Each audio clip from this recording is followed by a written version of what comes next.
سفینہ دے، ہستی کے اندھیروں کو انوار مدینہ دے، پھر دہر میں پھیلا دے ایمان کا اجیارہ، دربار میں حاضر ہے ایک بندہ آوارہ، دربار میں حاضر ہے ایک بندہ آوارہ۔ یا رب مجھے دنیا میں جینے کا قرینہ دے، میرے دل ویراں کو الفت کا خزینہ دے، سیلاب معاصی میں طاعت کا سفینہ دے، ہستی کے اندھیروں کو انوار مدینہ دے،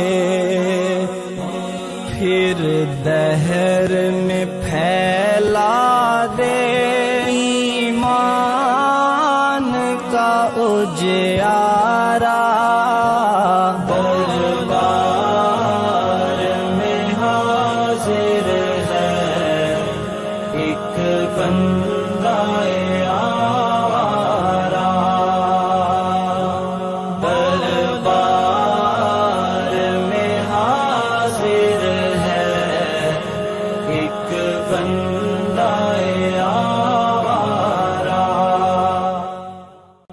یا رب مجھے دنیا میں جینے کا قرینہ دے، میرے دل ویراں کو الفت کا خزینہ دے، سیلاب معاصی میں طاعت کا سفینہ دے، ہستی کے اندھیروں کو انوار مدینہ دے، پھر دہر میں پھیلا دے ایمان کا اجیارہ، دربار میں حاضر ہے ایک بندہ آوارہ، دربار میں حاضر ہے ایک بندہ آوارہ۔ یا رب مجھے دنیا میں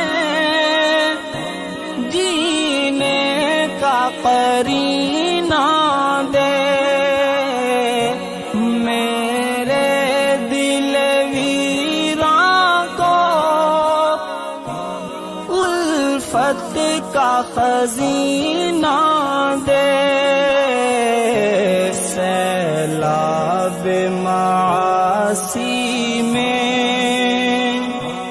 طاعت کا سفینہ دے، ہستی کے اندھیروں کو انوار مدینہ دے، پھر دہر میں پھیلا دے ایمان کا اجیارہ، بسم اللہ الرحمن الرحیم۔ ونصلي على رسوله الكريم اما بعد. الحمدللہ قرآن شریف کی تفسیر جاری ہے اور 22 آیتیں سورہ بقرہ کی ہماری ہو گئی تھی گزشتہ سبق میں. گزشتہ سبق ہمارا ان دو مثالوں پر تھا جس میں منافقین کی دو تمثیلیں دی گئی تھیں، اور اس کے بعد جو ہے ایک آیت آئی تھی جس میں اللہ جل شانہ کی بڑائی اور اللہ کی عظمت کا بیان تھا. یا ایھا الناس اعبدوا ربکم الذی خلقکم والذین من قبلکم لعلکم تتقون الذی جعل لکم الارض فراشا والسماء بناء وانزل من السماء ماء فاخرج به من الثمرات رزقا لکم فلا تجعلوا للہ اندادا وانتم تعلمون. اس پر ہماری بات ختم ہوئی تھی. اس کے بعد آج کی جو آیات ہیں، پہلے آیتیں پڑھ لیتا ہوں تاکہ آیت پڑھ لیتا ہوں تھوڑی تاکہ ہمیں اندازہ ہو. اعوذ باللہ من الشیطان الرجیم بسم اللہ الرحمن الرحیم. وَإِن كُنتُمْ فِي رَيْبٍ مِّمَّا نَزَّلْنَا عَلَى عَبْدِنَا فَأْتُوا بِسُورَةٍ مِّن مِّثْلِهِ وَادْعُوا شُهَدَاءَكُم مِّن دُونِ اللَّهِ إِن كُنتُمْ صَادِقِينَ. فَإِن لَّمْ تَفْعَلُوا وَلَن تَفْعَلُوا فَاتَّقُوا النَّارَ الَّتِي وَقُودُهَا النَّاسُ وَالْحِجَارَةُ أُعِدَّتْ لِلْكَافِرِينَ. وَبَشِّرِ الَّذِينَ آمَنُوا وَعَمِلُوا الصَّالِحَاتِ أَنَّ لَهُمْ جَنَّاتٍ تَجْرِي مِن تَحْتِهَا الْأَنْهَارُ كُلَّمَا رُزِقُوا مِنْهَا مِن ثَمَرَةٍ رِزْقًا قَالُوا هَذَا الَّذِي رُزِقْنَا مِن قَبْلُ وَأُتُوا بِهِ مُتَشَابِهًا وَلَهُمْ فِيهَا أَزْوَاجٌ مُطَهَّرَةٌ وَهُمْ فِيهَا خَالِدُونَ. صدق اللہ العظیم. چیلنج ہے قرآن شریف، قرآن پاک کی طرف سے ان لوگوں کو جو یہ سمجھتے ہیں کہ یہ قرآن اللہ تعالیٰ کا کلام نہیں ہے، اور یہ کوئی نعوذ باللہ نبی کریم صلی اللہ علیہ وسلم نے اپنی طرف سے گھڑا ہے، اپنی طرف سے کوئی بات کی ہے. جو لوگ یہ سمجھتے ہیں ان کو قرآن پاک ایک چیلنج دے رہا ہے، اور یہ چیلنج 3 مختلف جگہوں کے اوپر 3 طریقوں کے ساتھ دیا گیا ہے، اور 1400 سال سے یہ چیلنج دنیا کفر کے سامنے موجود ہے کہ وہ اس کا یا تو مقابلہ کریں، یعنی اس کو قبول کریں اور قرآن کی طرح کا کلام بنا کر لائیں. یہاں پر سورت کا چیلنج دیا گیا ہے، اور پھر یہ چیلنج کم ہوتے ہوتے ایک آیت پر آ جائے گا کہ ایک آیت ایسی بنا دو جیسے قرآن پاک کی آیت. اور دنیا کے بڑے بڑے فصحاء، بلغاء، بڑی فصیح و بلیغ لوگ جن کو زبان پر غیر معمولی دسترس حاصل تھی، جو عربی کے پر ایسے قدرت تھی ان کی. صحبان کے نام سے ایک بہت مشہور عربی فصیح و بلیغ انسان گزرا ہے، صحبان وائل. صحبان کے بارے میں کہتے ہیں کہ وہ کبھی بھی ایک جملے میں جو الفاظ استعمال کرتا تھا اس کی تکرار نہیں کرتا تھا. اتنی بڑی ویکیبلری اس کے پاس تھی کہ وہ گھنٹوں بولتا رہے تو وہ الفاظ کو دہراتا نہیں تھا، بلکہ ان کے مترادفات لاتا تھا، اس سے ملتے جلتے دوسرے الفاظ ایک ہی مفہوم کے لیے، ایک ہی معنی کے لیے. اس کے پاس اس قدر وسیع ذخیرہ الفاظ تھا، اتنی ایک بہت بڑی ڈکشن تھی اس کے پاس کہ وہ اس سے مدد لیتا رہتا تھا. اس جیسے لوگ گزرے، امرؤ القیس جیسے شعراء گزرے، اور بڑے بڑے بلاغت کے، فصاحت کے، عربیت کے عجیب عجیب ماہرین گزرے. یہ چیلنج قبول کرنے کی جرأت کسی کی نہیں ہوئی، اور کسی سنجیدہ آدمی نے، کسی بڑے آدمی نے جس کا فن میں لوہا مانا جاتا ہو، اس کے بنائے ہوئے کلام کو آج تک کسی نے یہ نہیں کہا، مسلمانوں نے نہیں، کسی غیر مسلم ماہر نے بھی یہ نہیں کہا کہ یہ قرآن کی ٹکر کا اور قرآن کے پائے کا کلام ہے. یہ اتنی بڑی بات ہے. افسوس اس بات کا ہے کہ ہم لوگ عربیت سے ناواقفیت کی وجہ سے ہم اس قرآن کی اس عربیت سے ناواقف رہ جاتے ہیں. قرآن کے اس اعجاز سے، اعجاز کہتے ہیں قرآن کا وہ وصف جو دوسرے کو عاجز کر دے، جس کا مقابلہ کرنا، جس کا بدل لانا ممکن نہ، اس کو کہتے ہیں اعجاز القرآن. یہ مستقل ایک علوم القرآن کا ایک مضمون ہے اعجاز القرآن کے نام سے. قرآن میں وہ ساری باتیں، قرآن کی وہ ساری خصوصیات، قرآن کی وہ ساری صفات جس میں قرآن کا مقابلہ نہیں کیا جا سکتا. کوئی دنیا کی کتاب، کوئی انسانی کلام جس میں قرآن کا مقابلہ نہیں. قرآن عاجز کر دیتا ہے اپنے مخاطبین کو. اس کو کہتے ہیں اعجاز القرآن. یہ بھی قرآن کی طرف سے جو دعوت ہے یہ اسی چیز کی ہے. کیا ہے؟ میں ترجمہ آپ کو پہلے کر دوں. وَإِن كُنتُمْ فِي رَيْبٍ، اور اگر تم شک میں ہو. ریب پیچھے گزر گیا، لا ریب فی میں لفظ، کہ ریب کہتے ہیں شک کو. وَإِن كُنتُمْ فِي رَيْبٍ، اگر تم شک میں ہو. کس بارے میں؟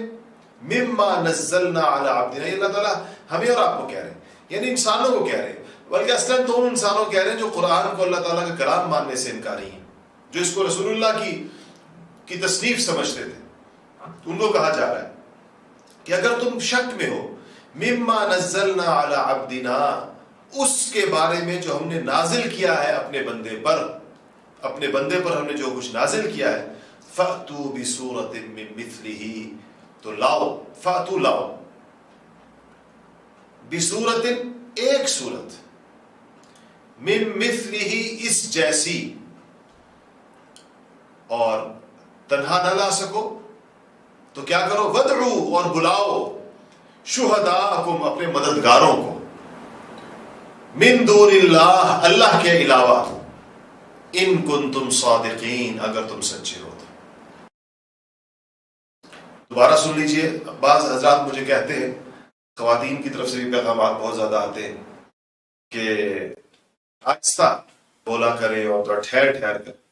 آپ کی بات ہم لکھنا چاہتے ہیں تو لکھ نہیں پاتے. میں تیز بولتا ہوں، میں کوشش تو کرتا ہوں آہستہ آہستہ بولنے کی، لیکن پیغامات ملتے رہتے ہیں کہ ذرا ٹھہر ٹھہر کر ترجمہ خاص طور پہ کرایا کریں تاکہ جو لکھنے والے لوگ ہیں وہ اس کو سہولت کے ساتھ لکھ سکیں. تو وَإِن كُنتُمْ، اور اگر تم فی ریب شک میں ہو. کس بارے میں؟ مما نزلنا، جو ہم نے اتارا، اس کے بارے میں جو ہم نے اتارا آسمان سے، کلام.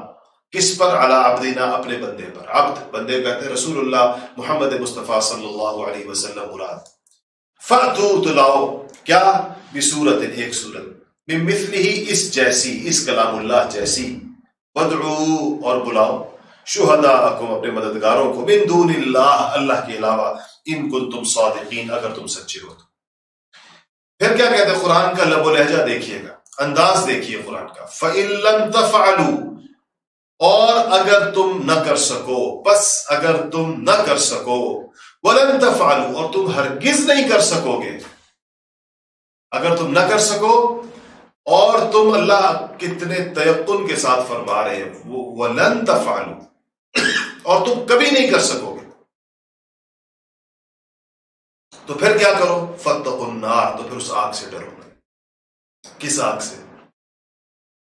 الَّتِي، جس کا، وقودها ایندھن، الناس انسان ہے، والحجارہ اور پتھر ہے. پھر اس آگ سے ڈرو جس کا ایندھن انسان اور پتھر ہے. یعنی آگ کا ایندھن تو لکڑی ہوتی ہے نا، آگ کا ایندھن تو ایسی چیز ہوتی ہے جو جلنے والی ہو. اس میں اصل میں آگ کی شدت اور حدت کا بیان ہے کہ پھر ڈرو اس بات سے کہ جس کا ایندھن انسان ہوں گے اور پتھر ہوں گے، جس میں پتھر بھی جل رہے ہوں گے اور انسان ایندھن کی طرح جل رہے ہوں گے، جس کے اندر اعدت للکافرین، جو تیار کی گئی ہے، اعدت جو تیار کی گئی ہے، للکافرین کافروں کے لیے. اس آگ سے ڈرو جو کافروں کے لیے تیار کی گئی ہے.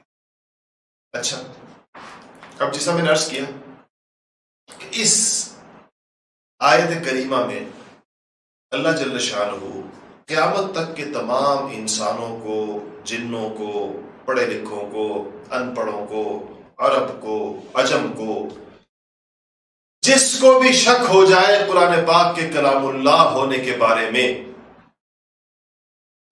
اس کو کہا جا رہا ہے کہ پھر چیلنج، اگر یہ انسانی کلام ہے تو پھر دوسرے انسانوں کے لیے اس جیسا بنانا ممکن ہے، کیونکہ ہر انسانی کاوش میں دوسرے انسانوں کے لیے انسانی کاوش کا مقابلہ کرنا ممکن ہوتا ہے، خدائی کاوش کا مقابلہ کرنا انسانوں کے لیے ممکن نہیں ہوتا۔ انسانی کاوش کا تو مقابلہ کر سکتا ہے انسان، تو جب یہ اگر یہ انسانی ہے تو تم بھی انسان ہو، عربی میں ہے تمہیں بھی عربی آتی ہے، انہی حروف سے مل کر کلام بنا، جن حروف کو تم اپنی روزمرہ کی زندگی میں استعمال کرتے ہو، تو پھر لے آؤ اس کا چیلنج قرآن میں۔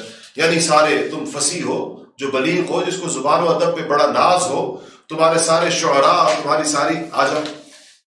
لیکن دیکھیں کہ تاریخ گواہ ہے کہ 1400 سال سے زیادہ کا عرصہ گزر چکا ہے، اور ایک چھوٹی سی صورت تو درکنار، ایک آیت بھی انسانیت نہیں بنا سکی۔ اگر ہوتی تو آج ہمارے سامنے موجود ہوتی۔ یہ نہیں کہ کوشش نہیں ہوئی، کوشش ہوئی، لوگوں نے، بعض ادیبوں کے بارے میں آتا ہے، واللہ عالم کتنی سچی بات ہے اور کتنی کوئی حکایت یا کہانی ہے، کہ اپنے آپ کو مہینوں کے لیے کمرے میں بند کر دیا اور بیٹھ گئے کہ ہم ایک جملہ ایسا، جس کو ہم آیت کہتے ہیں، اس کو آپ جملہ کہہ سکتے ہیں زبان میں، ہم ایسا لکھ لیں کہ جو فصاحت و بلاغت میں اور اس قرآن کے اندر جو چیزیں عربیت کے علوم کی جو چیزیں اس کے اندر موجود ہیں، اس میں صرف فصاحت و بلاغت تو نہیں ہے، اور بھی بے شمار چیزیں، مغیبات ہیں اس میں، غیب کی خبریں اس میں، کیا کیا کچھ، تو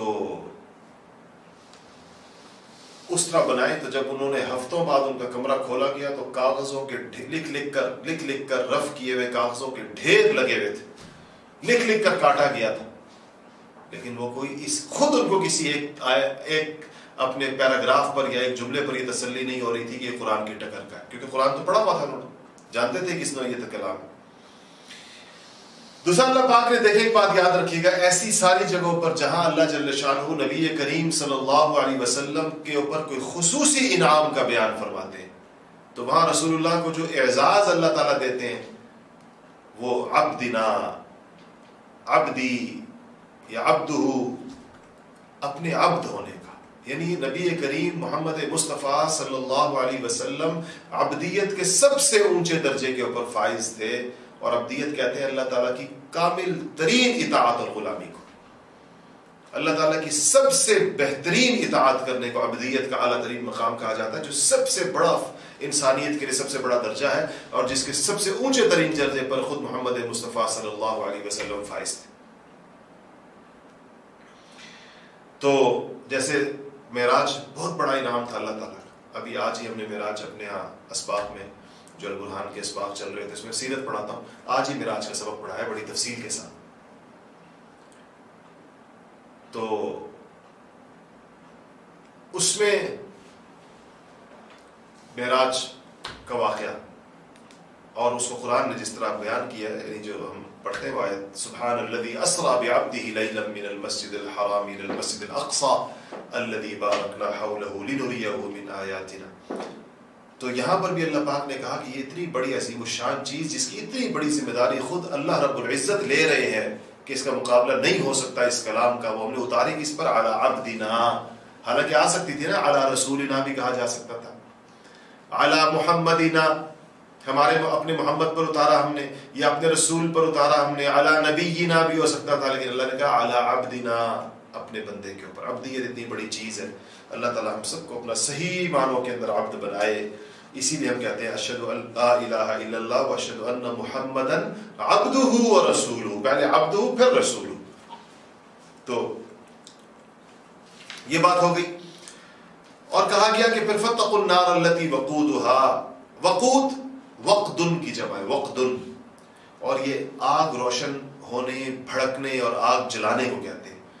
استوقد نارا قرآن کے اندر ایک اور جگہ بھی آتا ہے۔ یہاں وقود سے مراد ایندھن کی لکڑیاں وغیرہ ہیں، اور بعض حضرات نے مفسرین نے لکھا ہے کہ جو پتھر کا ہے نا حجارہ، اس سے گندک، سلفر جس کو کہتے ہیں، وہ مراد نہیں ہے، کہتے ہیں اس کی سلفر کی آگ بہت زیادہ تیز بھی ہوتی ہے، اور بہرحال جہنم کی آگ تو آپ کو پتہ ہے ایک اور طرح کی ہوگی۔ اچھا جی، تو اور یہ جہنم جو ہے یہ اعدت للکافرین کہہ کر اللہ پاک نے فرمایا کہ جہنم بنیادی طور پر کس کے لیے تیار کی گئی ہے؟ کافروں کے لیے تیار کی گئی. یعنی مومن کو جہنم میں نہیں جانا چاہیے الا یہ کہ مومن اپنے اوپر خود جہنم کی آگ بھڑکا دے اپنی بدعمالیوں کی وجہ سے.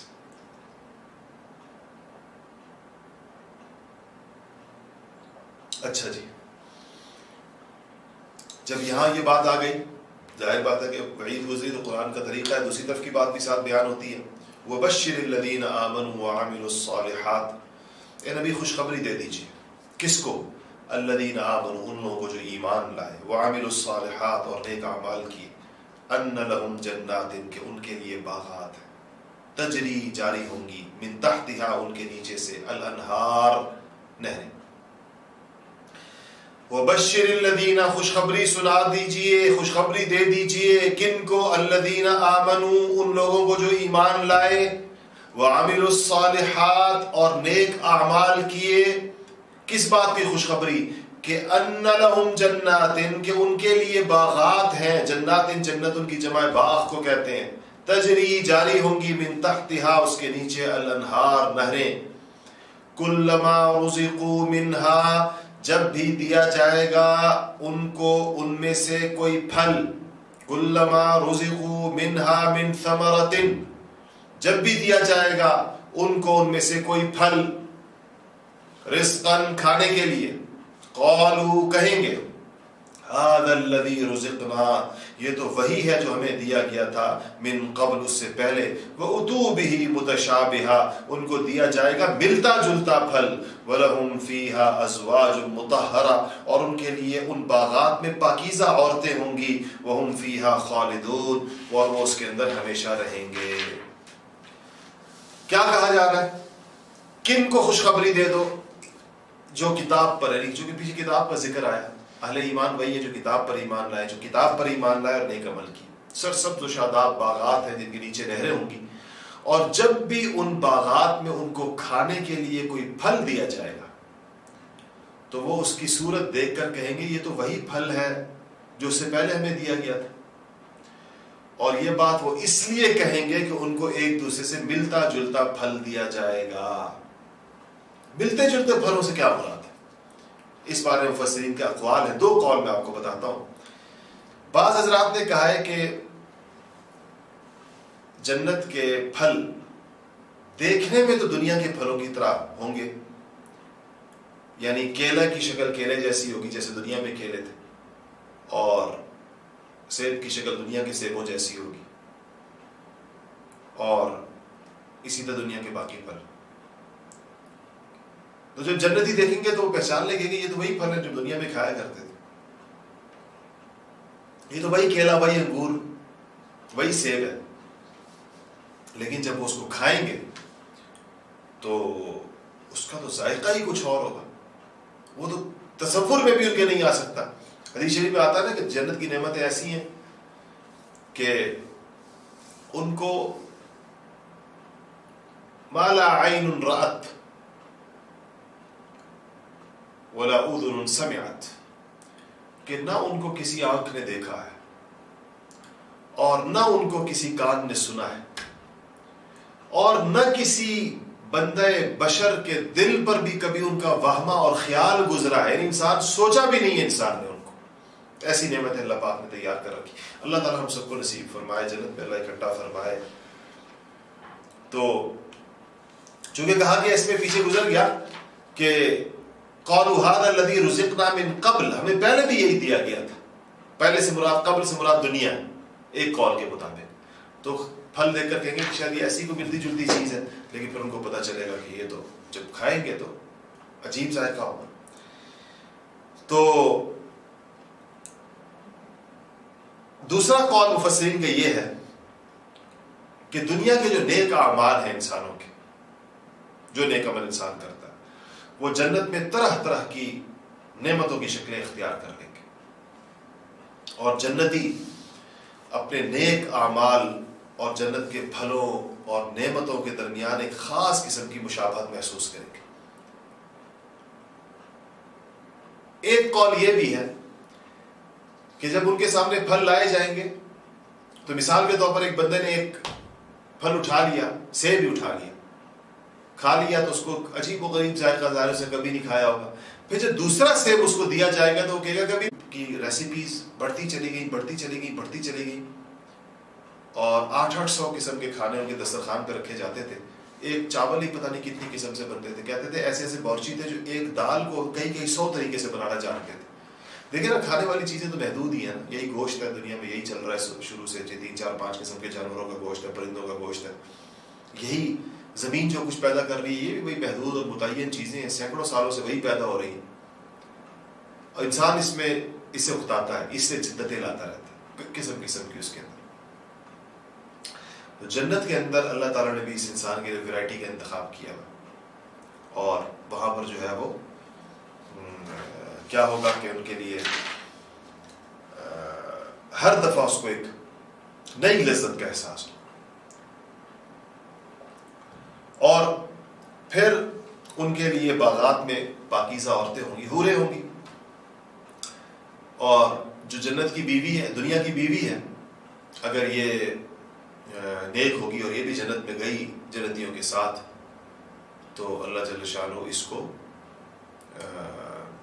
ان حوروں کا سردار بنا دیں گے. ساری حوروں سے بھی یہ اوپر ہوگی. وَهُمْ فِيهَا خَالِدُونَ، اور وہ ان میں ہمیشہ رہیں گے. جنتی ظاہر بات ہے جب بہت زیادہ نعمتیں آ جاتی ہیں اور بہت نعمتوں کا بیان ہوتا ہے تو جو انسان کو سب سے پہلی فکر پیدا ہوتی ہے وہ یہ ہوتی ہے کہ کب تک ہوگی، نعمتوں کا زوال نہ ہو جائے، نعمتیں ختم نہ ہو جائے. تو کہا کہ اس میں ہمیشہ رہے. ان اللہ لا یستحیی. اب اگلی بات، ان لوگوں کی ایک عادت تھی کلام اللہ کے اوپر اعتراض کی. ہٹ درم تھے اور بڑے بے شرم تھے. جب یہ چیلنج آیا نا قرآن بنا کے دو، تو قرآن جیسی صورت بنا کے دو، سورج آیت لے کر آؤ قرآن جیسی، اس چیلنج کو تو قبول نہیں کر، یعنی اس کا تو جواب دے نہیں سکے. تو بڑی ڈھٹائی اور بے شرمی سے کہنے لگے کہ ٹھیک ہے، ہم ایسی آیتیں تو نہیں بنا سکتے اور ہم ایسا کلام تو نہیں لا سکتے اس کلام کے مقابلے میں، لیکن ہمارا اعتراض یہ ہے کہ اگر یہ اللہ کا کلام ہے، اتنی بڑی ذات کا کلام ہے، تو اس کے اندر یہ مکھیوں کی اور مچھروں کی اور یہ چھوٹی چھوٹی کیڑوں مکوڑوں کی ان کا ذکر کیوں ہے اس کے اندر؟ اور اللہ اتنی بڑی ذات ہے. تو اپنی طرف سے قاعدہ بیان کیا کہ اگر اللہ اتنا بڑا ہے، بڑے لوگ چھوٹی چیز کا ذکر کرتے ہوئے شرماتے ہیں، بڑے لوگ چھوٹی چیز کا ذکر نہیں کرتے. تو جو اللہ اتنی بڑی ذات ہے، جس طرح آپ بتاتے ہیں، حضور صلی اللہ علیہ وسلم نے اللہ کا تعارف تو کرایا تھا کہ اللہ کس طرح کی ذات. تو جس طرح آپ بتاتے ہیں اگر اللہ اتنی بڑی ذات ہے تو وہ اتنی مکھی کا ذکر کیوں کرتا ہے، مچھر کا ذکر کیوں کرتا ہے؟ یہ ان کا اعتراض تھا. یعنی اس چیلنج کو جب شکست کھا لی تو اب کہہ رہے ہیں کہ یہ ہمیں اس وجہ سے ہمیں اس پر شک ہوتا ہے کہ اللہ تعالیٰ مکھی مچھر کا ذکر کیوں قرآن میں کرتا ہے. اتنا بڑی ذات ہے اور اتنی حقیر چیزوں کا ذکر کرتا ہے، گویا کہ ہم بھی مکھی مچھر کا نام لینا جو ہے نا پسند نہیں کرتے، اور اللہ تعالیٰ لے رہا ہے قرآن کے اندر. اس پر اللہ نے کیا کہا؟ ان اللہ لا یستحیی، بے شک اللہ تعالیٰ نہیں شرماتا، لا یستحیی نہیں شرماتا، ان یضرب، اس بات سے کہ بیان فرمائے، مثلا ما، کوئی مثال، بہم ان کے رب کی طرف سے حق ہے. وَأَمَّا الَّذِينَ كَفَرُوا، یعنی اسی ایک ہی مثال میں اللہ پاک دودھ کا دودھ اور پانی کا پانی کر دیتے ہیں. اسی ایک ہی مثال سے کفر و اسلام کے رویے الگ ہو جاتے ہیں. اسی مچھر جیسی مثال سے ایمان اور کفر علیحدہ ہو جاتے ہیں، جھوٹے اور سچے علیحدہ ہو جاتے ہیں، مومن اور کافر علیحدہ ہو جاتے ہیں، ماننے والے اور نہ ماننے والے علیحدہ ہو جاتے ہیں. کیسے؟ وَأَمَّا الَّذِينَ كَفَرُوا، اور رہے وہ لوگ جنہوں نے انکار کیا، فَيَقُولُونَ، تو وہ کہتے ہیں، مَاذَا أَرَادَ اللَّهُ بِهَذَا مَثَلًا، کیا ارادہ ہے اللہ تعالیٰ نے، کیا ارادہ فرمایا اللہ تعالیٰ، کیا ارادہ کیا اللہ تعالیٰ نے اس مثال سے، یعنی اللہ نے کیوں لائی یہ مثال، کیا مقصد تھا اس مثال کا؟ تو اللہ فرماتے ہیں یضل بہ کثیرا، وہ گمراہ کرتا ہے اس سے بہت سے لوگوں کو. یعنی وہی مثال ذریعہ بن جاتی ہے ان کی گمراہ تو وہ خود ہوتے ہیں، لیکن یہ مثال ان کی گمراہی کو آشکارا کر دیتی ہے، یہ مثال ان کی گمراہی کو کھول دیتی ہے. وہ یہدی بہ کثیرا، اور ہدایت دیتا ہے بہت سو کو. اہل ایمان کہتے ہیں اللہ نے فرمایا بالکل صحیح فرمایا، ومن اصدق من اللہ قیلا، اللہ سے زیادہ سچا کون ہے؟ ومن اصدق من اللہ حدیثا، اللہ تعالیٰ سے زیادہ سچا کون ہے؟ الا الفاسقین، اور نہیں گمراہ کرتا اس سے اللہ تعالیٰ الا الفاسقین، مگر نافرمانوں کو، نافرمان لوگ جو ہیں وہ گمراہ کیے جاتے ہیں۔ تو اب جب یہ قرآنی مثال بیان ہوئی تو اہل ایمان جانتے ہیں کہ بالکل موقع کی مناسبت سے، دیکھیں نا اللہ کے کیسے مکھی کی مثال کیا بیان کی کہ وہ لوگ جو اللہ تعالیٰ کے علاوہ اوروں کے ساتھ، اللہ کے ساتھ جو شرک کرتے ہیں، لا یخلقون ذبابا ولو اجتمعوا لہ، یہ سارے جمع ہو جائیں، ان کے الہ، ان کے لوگ، یہ لوگ سارے کے سارے، تو یہ ایک مکھی نہیں بنا سکتے اللہ پاک نے، ایک مکھی نہیں تخلیق۔ آج تک ان سائنس کہاں تک پہنچ گئی ہے؟ کیا مکھی بنائی ہے سائنس نے؟ لا یخلقوا ذبابا ولو اجتمعوا لہ، چاہے سارے اکٹھے ہو جائیں۔ اللہ پاک نے فرمایا کہ مکھی بنانا تو دور کی بات ہے۔ باب شیئا، کہ کبر کا مسئلہ یہ ہے کہ یہ انسان میں ہوتا ہے اور اس کو پتہ نہیں ہوتا۔ دنیا کا کوئی متکبر اپنے آپ کو متکبر نہیں سمجھ رہا ہوتا۔ عجیب طرفہ تماشا یہ ہے کہ متکبر اپنے آپ کو متواضع سمجھتا ہے، کہتے ہیں میں تو بہت ہی خاکسار ہوں، ہر بندہ یہ سمجھتا ہے مجھ سے زیادہ متواضع کوئی نہیں، میں تو بالکل مٹا ہوا ہوں۔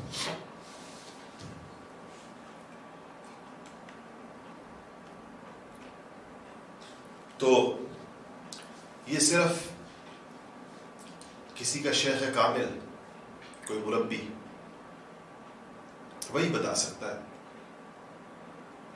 کہ تمہارے اندر تکبر ہے۔ انسان جس کے زیر تربیت ہو، اس کو جب اپنے احوال بھیجے تو ان احوال سے اس کو اندازہ ہوتا ہے کہ اس کے اندر تو تکبر کا مسئلہ ہے۔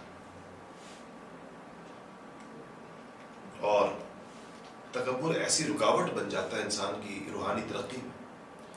پرانے زمانے میں خانقاہیں ہوتی تھیں، اس میں اللہ والے ہوتے تھے، باقاعدہ تربیت کرتے تھے، تو بڑے بڑے علماء کو خانقاہ میں آنے والے عام سالکین کے جوتے ٹھیک کرنے پر لگاتے تھے۔ دیکھیں نبی کریم صلی اللہ علیہ وسلم اپنے گھر میں جھاڑو دے دیا کرتے تھے۔ آج اللہ تعالیٰ معاف کرے، مرد یہ سمجھتے ہیں کہ اگر ہم نے گھر میں کوئی کام کرا دیا تو ہماری شان کے خلاف ہے۔ اگر ہم نے بیویوں کے ساتھ مدد کرا دی، حالانکہ اما عائشہ رضی اللہ تعالیٰ عنہ سے پوچھا گیا کہ نبی کریم صلی اللہ علیہ وسلم گھر میں کیا کرتے تھے جب گھر میں ہوتے تھے؟ تو فرمایا وہی جو کام کر کے ہمارے عام گھر کے، فرمایا اپنا کپڑا سی لیا کرتے تھے، اپنے جوتے کی ٹوٹ جائے تو اس کو سی لیا کرتے تھے، بکری کا دودھ دوہ دیا کرتے تھے اور صفائی کرتے تھے۔ نبی کریم صلی اللہ علیہ وسلم جو سید الانبیاء ہیں، امام الانبیاء ہیں، ان کی تو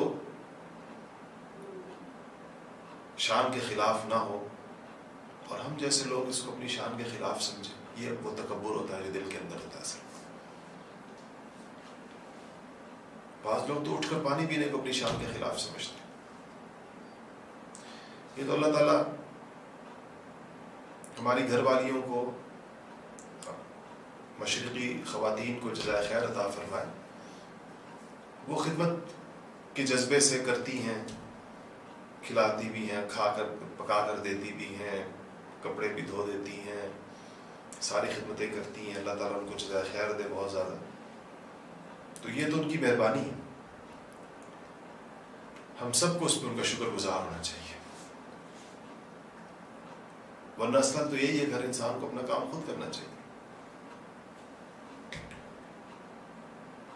یضل به کثیرا ویہدی به کثیرا، ایک بات یاد رکھیے، یہ جو آیت گزری کہ اللہ تعالیٰ اس کی وجہ سے بہت سے کو گمراہ کرتے ہیں اور بہت ساروں کو ہدایت دیتے ہیں۔ اچھی طرح اس بات کو ذہن نشین کر لیجئے گا کہ اللہ تعالیٰ کسی کو بلا وجہ گمراہ نہیں کرتا۔ اللہ تعالیٰ اپنی مخلوق پر انتہائی مہربان و شفیق، 70 ماؤں سے زیادہ محبت کرتے ہیں، اور 70 سے مراد 70 نہیں ہوتا، بے شمار ماؤں کی محبت جمع کر دی جائے، اللہ کی محبت اس سے زیادہ اپنے بندے کے ساتھ۔ اس کے فضل و احسان بہت ہیں اپنے بندے کے اوپر، اس کی نعمتیں چھاجوں چھاج برستی ہیں اپنے بندے کے اوپر، پردے اس نے تانے میں اپنے بندے کی عزت پر، اس کو بے آبرو اور رسوا نہیں کرتے اللہ جل شانہ، ستار العیوب ہے، غفار الذنوب ہے۔ تو اور اس نے ہر انسان کو صحیح فطرت پہ پیدا کیا، یہ انسان خود اپنے اوپر ظلم کرتا ہے، اپنے اوپر ہدایت کے دروازے خود بند کرتا ہے، اپنے ضد اور عناد اور انکار کے مسلسل رویے کی وجہ سے، اور ہر وہ چیز جو اس کو ہدایت کی طرف بلا رہی ہوتی ہے، مسلسل اس کو اگنور کر کے، اس سے اعراض کر کے، اس کو پس پش ڈال کر اپنے دل کی تمام کھڑکیاں دروازے بند کر دیتا ہے، اور اس کے اوپر غلاف چڑھا دیتا ہے، اور اپنے دل میں، اپنی دل اور دماغ کے اندر وہ صلاحیت ہی نہیں چھوڑتا کہ وہ حق و باطل کی تمیز کر سکے اور ہدایت کے اوپر آ سکے۔ اس لیے جہاں پر کہا جاتا ہے کہ انسان کو اللہ نے گمراہ کیا، اس کا مطلب یہ ہوتا ہے کہ انسان اللہ تعالیٰ کے قانون کی وجہ سے گمراہ۔ قانون یہ ہے کہ ایک انسان میں استعداد ہے، صلاحیت ہے ہدایت پر چلنے کی، ہدایت کو سمجھنے کی، مگر یہ آہستہ آہستہ آہستہ اپنی صلاحیت کو ختم کر دے گا تو ختم ہو جائے۔ دیکھیں اللہ پاک نے جس طرح جسمانی چیز، یہ آنکھ دی ہے دیکھنے کے لیے، نور ہے نا اس میں، دیکھ سکتے ہیں۔ اب اگر میں اپنی آنکھ خود نکالوں، خود پھوڑ ڈالوں اپنی آنکھیں، تو ظاہر بات ہے ہر عمل اللہ کی طرف منسوب ہوتا ہے، کہا جائے گا اللہ نے اس کی آنکھیں لے لی، لیکن لینے کا ذریعہ خود انسان کی چیز بنی اگر وہ خود کرتا ہے۔ ایسے ہی ہدایت کے معاملات، انسان اپنے اوپر ہدایت کے دروازے خود بند کرتا ہے، نہیں سنتا، سن رہا ہوتا اثر نہیں لے رہا ہوتا، اثر سنتا ہے عمل نہیں کرتا، ایک کان سے سنتا ہے دوسرے سے اڑا دیتا ہے۔ اور جب انسان مسلسل یہ کرتا ہے تو بالآخر وہ پہنچ جاتا ہے پوائنٹ آف نو ریٹرن پر، وہاں پہنچ جاتا ہے جہاں سے اس کی واپسی نہیں ہوتی۔ اللہ اکبر۔ ہدایت کے جو اسباب ہیں اس میں بہت بڑا سبب یہ قرآن پاک ہے جس کے لیے ہم سارے بیٹھے ہیں، اور جب انسان کو ہدایت نصیب ہوتی ہے، انسان ہدایت کا طالب ہوتا ہے نا،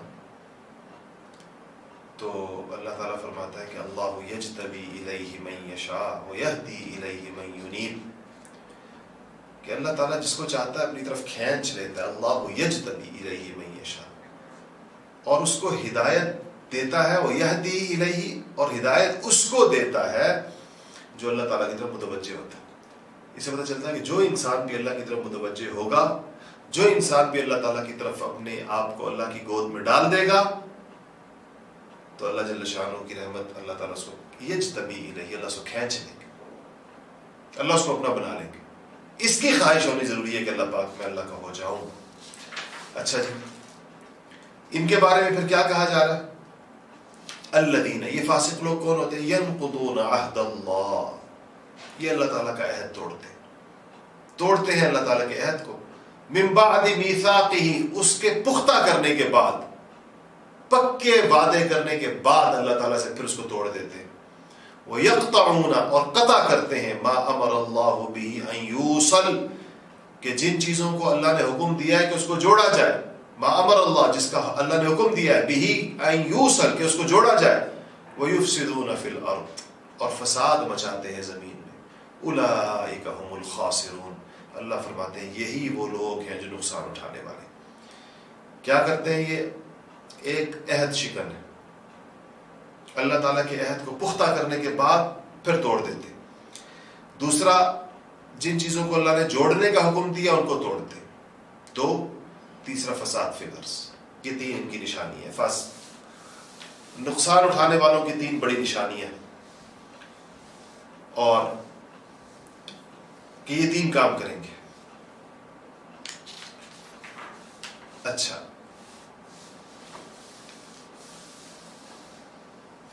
یہ فاسقوں کی علامات ہے۔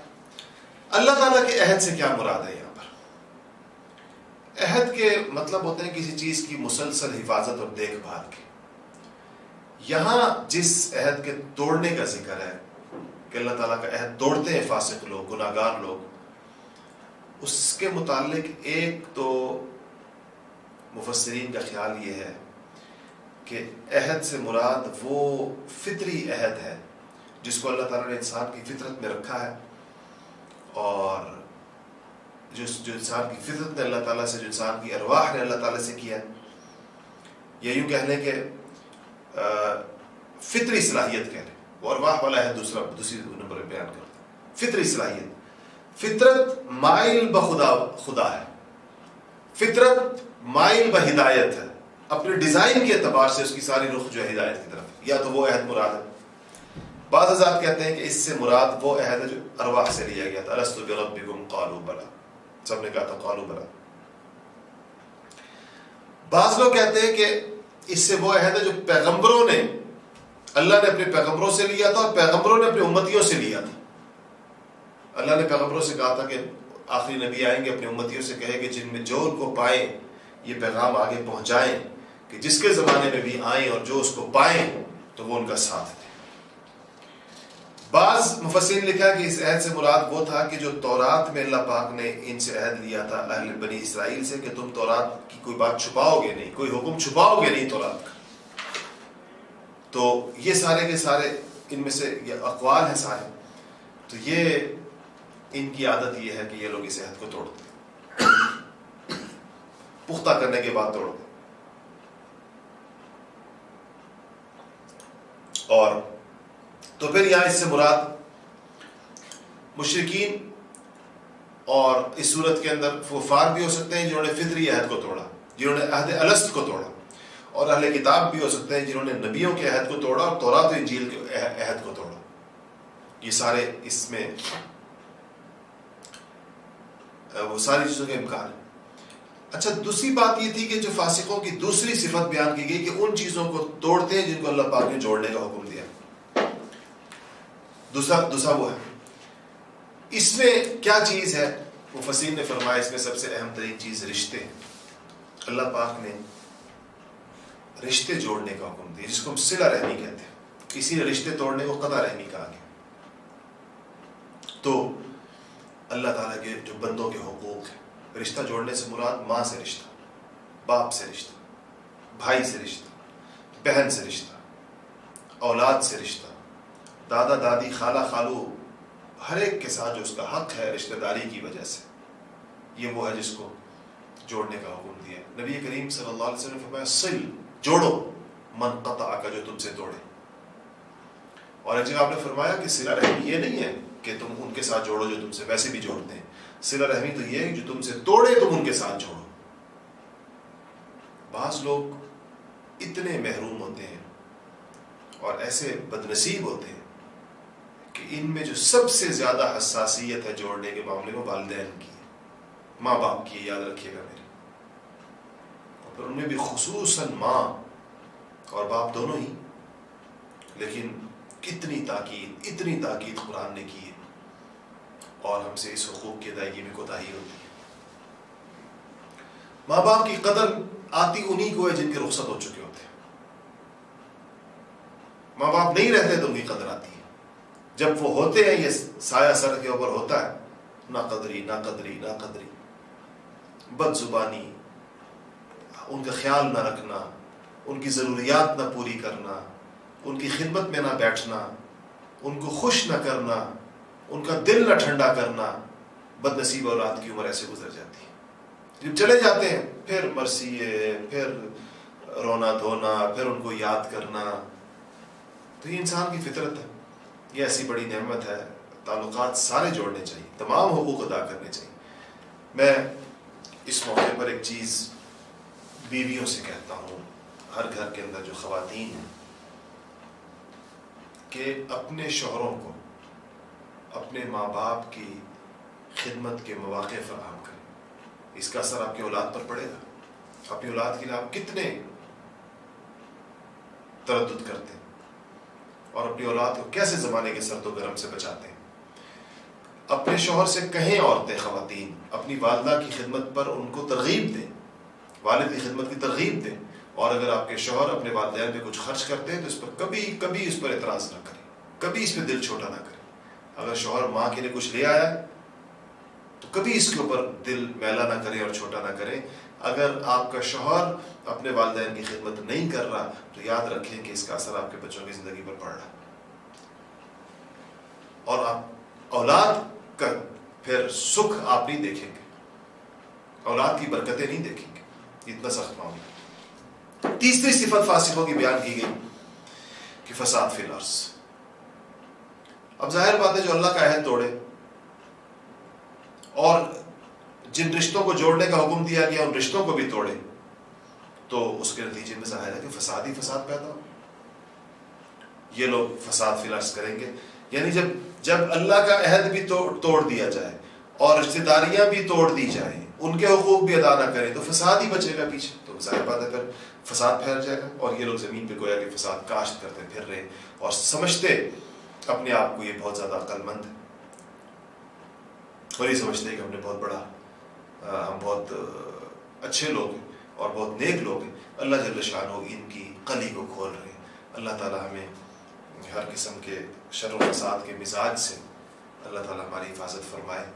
اور وقت پورا ہو گیا. آج کل میں سوالات نہیں لے پا رہا ہوں، انشاءاللہ کوشش کروں گا کسی وقت میں کہ سوالات کی کوئی صورت ہو. اور مجھے اس کی صورت زیادہ بہتر نظر آ رہی ہے اسی وقت کرنے کی بجائے وہی ہم رکھیں گے کہ آپ سوال بھیج دیا کریں گھر میں، اس کے بعد کسی اس میں ان سوالات کے جوابات بعد میں دیا کروں گا. براہ راست والا سلسلہ کوئی پورے طور پر سمجھ نہیں آ رہا. انشاءاللہ یہ 27 آیتیں الحمدللہ ہو گئی سورہ بقرہ کی. اور رمضان شریف جس طرح میں نے عرض کیا تھا کہ جب قریب ہوگا تو اس کے قریب جو ہے وہ رمضان سے متعلق احکام، زکوٰۃ سے متعلق احکام، تو اللہ جل شانہ اس پر عمل کرنے کی توفیق نصیب فرمائے. وآخر دعوانا الحمدللہ رب العالمین. دعا کر لیتے ہیں. الحمدللہ رب العالمین والعاقبۃ للمتقین والصلاة والسلام علی سید الانبیاء والمرسلین. ربنا ظلمنا انفسنا وان لم تغفر لنا وترحمنا لنکونن من الخاسرین. یا رب العالمین ہمارے تمام گناہوں کو معاف فرما. یا اللہ ہمارا شمار اہل ایمان میں فرما.